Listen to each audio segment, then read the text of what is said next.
Dude, you remember Pete Rubish, by any chance?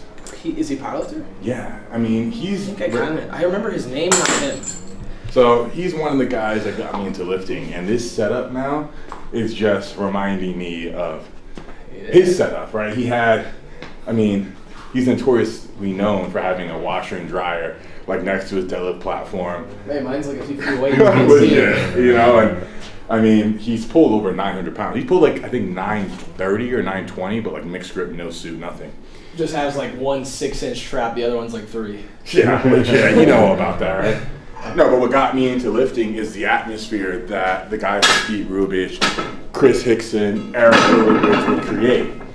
You pull up a video of them on YouTube. This is like a decade ago now, right? And this is probably back when monetization was still ongoing, but it wasn't significant. So I don't know if they were making any money for their channel or not. It didn't really seem to matter because they were playing, for sure, copyrighted songs like from Hate Breed and whatever. I love Hate Breed.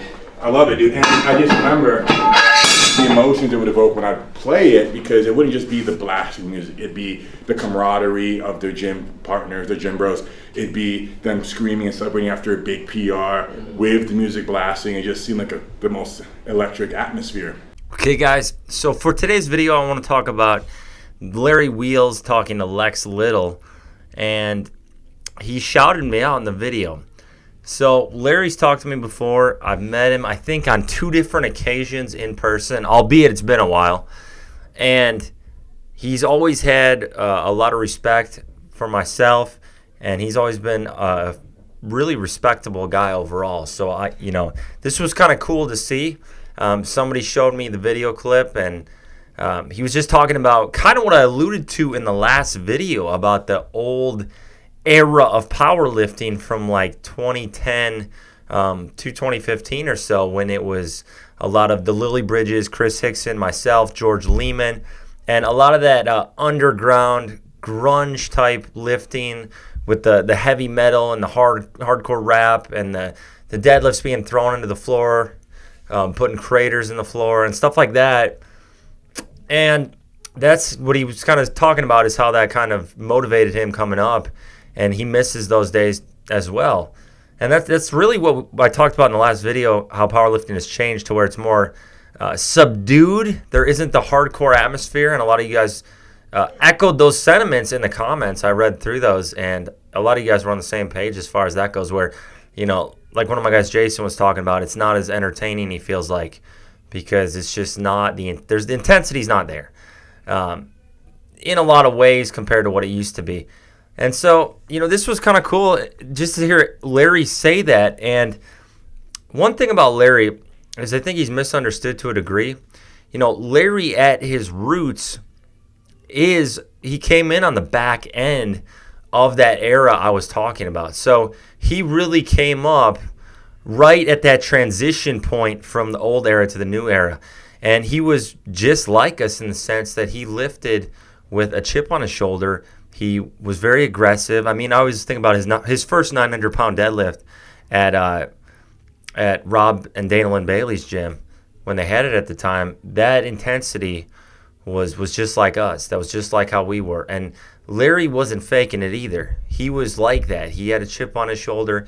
He came up from a poor upbringing in New York. He didn't have a whole lot. And so this really was like, it spoke to him as far as, taking it out on the weights. So that's kind of cool to think, and a lot of people forget that. Like, at his core, Larry is a power lifter first and foremost. He is not a bodybuilder. He is not a strongman. He is not any of this other stuff. What I respect about Larry is he went outside of his comfort zone and started trying out these other pursuits to see how good he could be at them. And that doesn't mean powerlifting is not his favorite thing or his main passion, because I think we all know at the end of the day, lifting heavy weights is his main passion. And it's just often forgotten because of how much he's grown as a brand, and he's really blown up into a tremendous amount of fame where he's gone pretty mainstream. So we got to remember, like, I'm saying right now, throw some respect on his name. Like, he came up like the rest of us, and he sort of made it. I mean, the man's wealthy now, and he's done well for himself, and I have to respect that. I'm not going to be jealous of that. I'm not going to trash the guy or hate on the guy. And, there's often the dialogue of like, oh, people who train with Larry Wheels train recklessly and get injured. And that's how we all used to train. Like, that's what I mean. We all used to train like that. You think I didn't train recklessly? You think Chris Hickson, Eric Lillybridge, Ernie Lillybridge, you think they didn't train recklessly? George Lehman? We all trained recklessly. We trained out of a anger and passion and aggression and love for the sport. And that's how it was. So I think it's kind of a misleading thing to be like, oh, Larry trains in a stupid way. He shouldn't be maxing out on incline dumbbell and stuff. We used to do that. We used to max out on every semi-heavy lift. I mean, you could see some of my cheat rows from back in my prime of heavy weight, and I was doing 600-pound cheat rows for 5 reps, and they looked very sloppy. It was like a deadlift cheat row hybrid. But that's the kind of stuff we did. We pushed it. You know, the split squats with 405 pounds that I did, like, that was crazy stuff. You know, we redlined it all the time. That was how it was. We redlined it with our lifting. We redlined it with our supplementation. We redlined it with our life. And that's what you do a lot of times when you're in your 20s. That's the other thing to remember. Guys in their 20s often aren't looking very far ahead in life. They're not necessarily, especially teenagers as well. This is even more so. So I'd say the 18 to 25-year-old demographic, you're not thinking about living forever or having a family or anything for the most part. Most people aren't thrust into that immediately.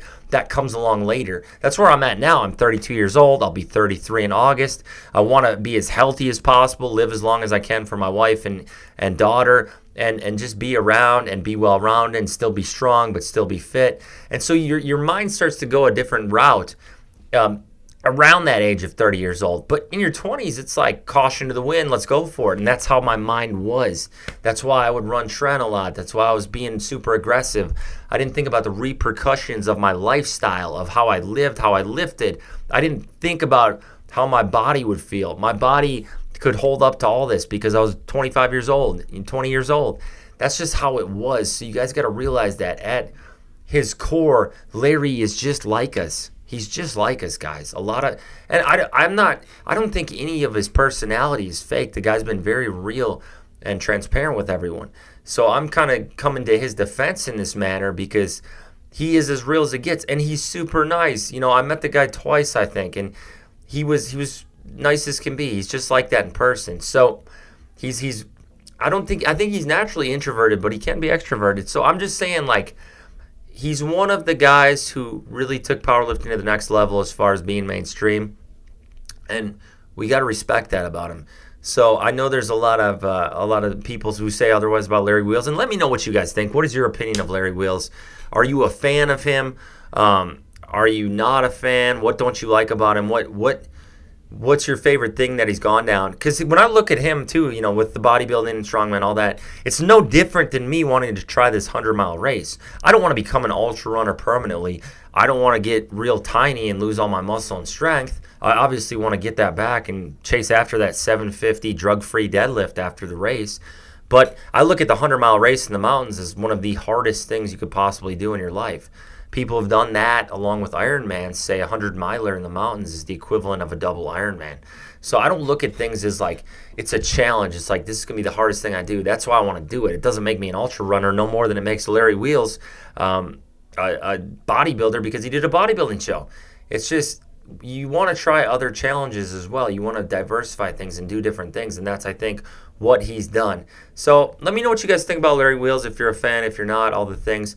Subscribe and comment, like the video, all the things if you like this content. Check out my sponsor, Barbell Apparel. These guys are amazing to me, so it helps support the channel. I have my own collab shirt with them. I'll post that up. Check that out. It really supports me. It supports the channel. Can't thank you guys enough. I'm going to keep the content rolling. We're going to keep pumping the videos out. Keep training hard. God bless.